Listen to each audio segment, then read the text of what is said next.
May lumabas ngayon mga pare ko na report about sa max contract nitong si Luka sa Lakers na nagkakahalaga ng 229 million para sa 4 na taon. Ang tanong na nga lang dyan kung tatanggapin yan nitong si Luka sa parating na August o mabibigo ang Lakers na masecure sa kanila ang future ng superstar na to.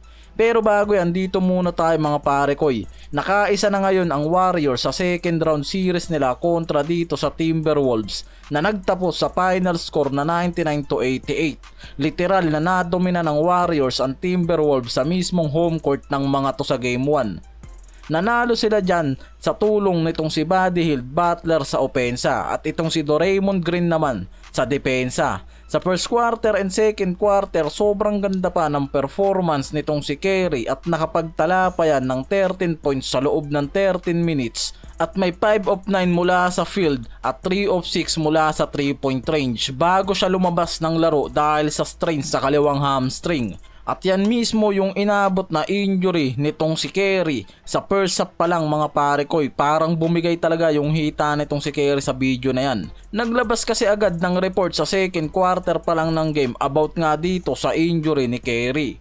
And mukhang seryoso nga raw talaga yung injury na nakomit nito. Sumubok pa yan na bumalik at kumuha ng possession sa game, pero sa second timeout na kinuha nitong si Steve Kerr, dumiretso na itong si Curry sa locker room and hindi na bumalik sa buong game na yan.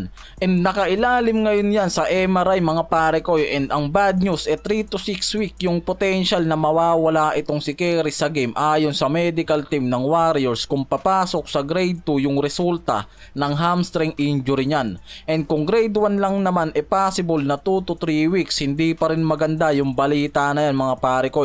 Lalot ngayon mas kinakailangan siya ng Warriors sa series na to kontra sa Timberwolves.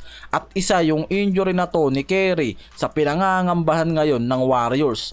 Pero sa game 1 na to, no Curry, no problem dahil dito kila Butler and Buddy Hield na naging pangunahing opensa para makuha nila ang game 1 na to sa Timberwolves. So dito na tayo mga pare ko usapang Luka. After kasi ng report na fully committed na nga raw itong si Luka sa Lakers ngayon mga pare ko.